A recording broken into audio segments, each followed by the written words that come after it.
So I think this just testifies to the professionalism of the company. And it is not only Rishad, but there has been no other family member from Mr. Premji's family who is in the company. Was never, and I don't think there is any plans to get anybody else. And even Rishad actually, I interviewed before we got him on board. And not only me, but some of the board members also interviewed. So it is not as if we got him in just because he was Mr. Premji's son.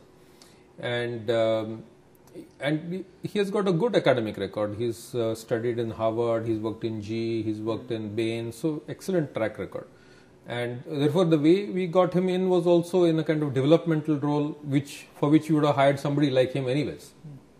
So, and we didn't hire him at a different salary, a different point. We don't treat him differently just because he is Mr. Premji's son. So, I think that just goes to show that the whole professional attitude that we have in the company, we just kind of carry it forward.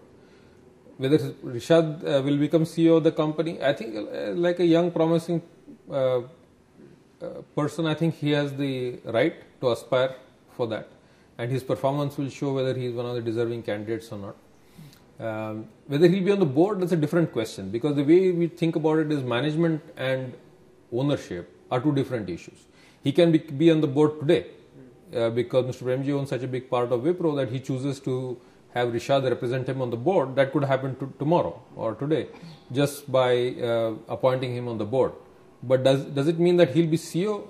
Not true, because that's a very different hierarchy where people have to prove their track record and to demonstrate that they can succeed, and then demonstrate that they can lead the whole organization before they can go up the management ladder. Does he have the potential? Yes. Will he become? That time will tell. So, will any of your daughters join Wipro? I don't know. They are still studying, so difficult for me to say whether they will join Wipro or not. But it will be a privilege for them to join such a professional and fast-growing company.